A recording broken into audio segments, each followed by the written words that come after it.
just add water floating camps, and today we've got gas. We're going to talk about propane. All of our systems and the appliances that run off of propane on both Nomad and Rome, very similar systems on both of our houseboats, but whether you're living on an RV, an off-the-grid, tiny house, or a floating camp, propane is a really important feature to be able to live independently and off the grid. So come on aboard.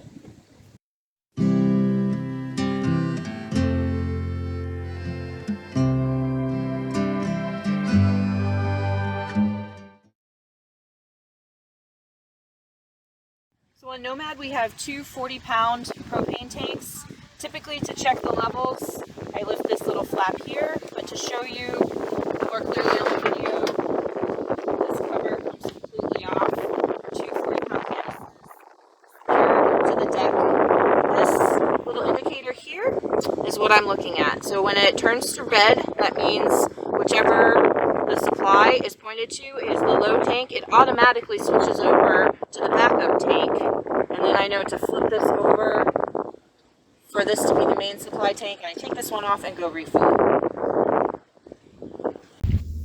So we had these propane lines professionally installed. There were some remaining propane lines on Nomad that we were able to reuse, but we did add a couple of appliances, so we just decided to have the professionals come in. So they installed this copper line. So you can see here it has this yellow sheathing, and on this point we decided to tee it off on the outside of Nomad at the highest point, the safest position for our propane tanks on the outside, the lowest chance that propane would get inside from the propane tanks. They tee off on the port side, they go to the space heater and the hot water tank, and on the starboard side it supplies the stove and the propane fridge.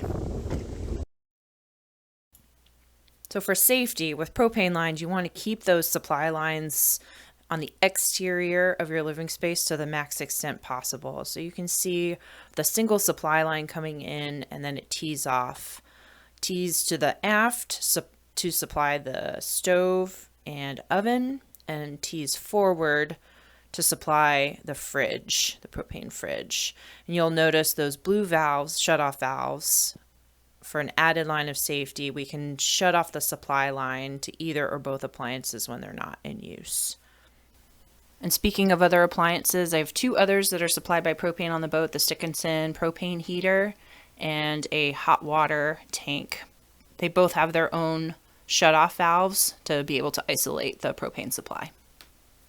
And in addition, for fun, we have a propane fire pit that's up on the upper deck of Nomad. It has its own 20-pound propane tank. Reason being, I don't want you up on the upper deck sitting enjoying a fire pit worrying that you're not going to have hot water the next morning because you've exhausted your propane supply for the residential propane.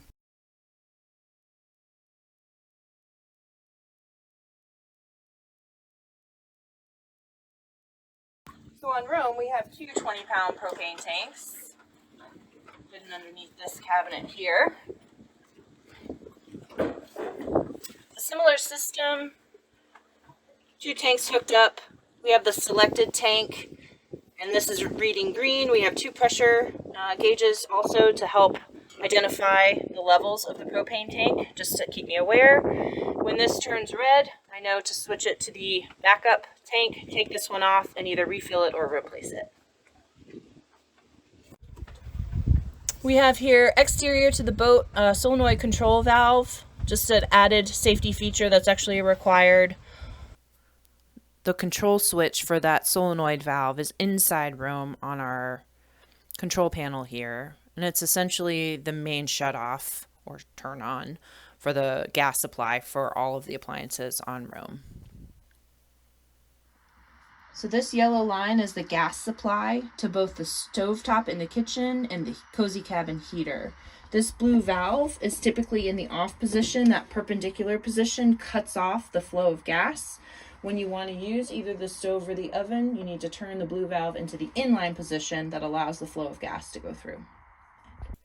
Installing those supply cutoff valves, the blue valves, in the most convenient spot for you to access So it's easy to turn the supply on and off, and then thinking through what makes the most sense for your appliance usages. So if you want to have a valve for each appliance, or for one line that feeds several appliances, as I have on Roam, it's important to just think through the location of those valves so they're easy to use and operate. All in all, propane is a really great off the grid alternative to using battery power or needing to be plugged in to shore power or into the grid. It's super efficient. It's generally very safe if you install it properly and use the proper precautions. Thanks for joining us. Please remember to like and subscribe and share this with anyone who might find it interesting.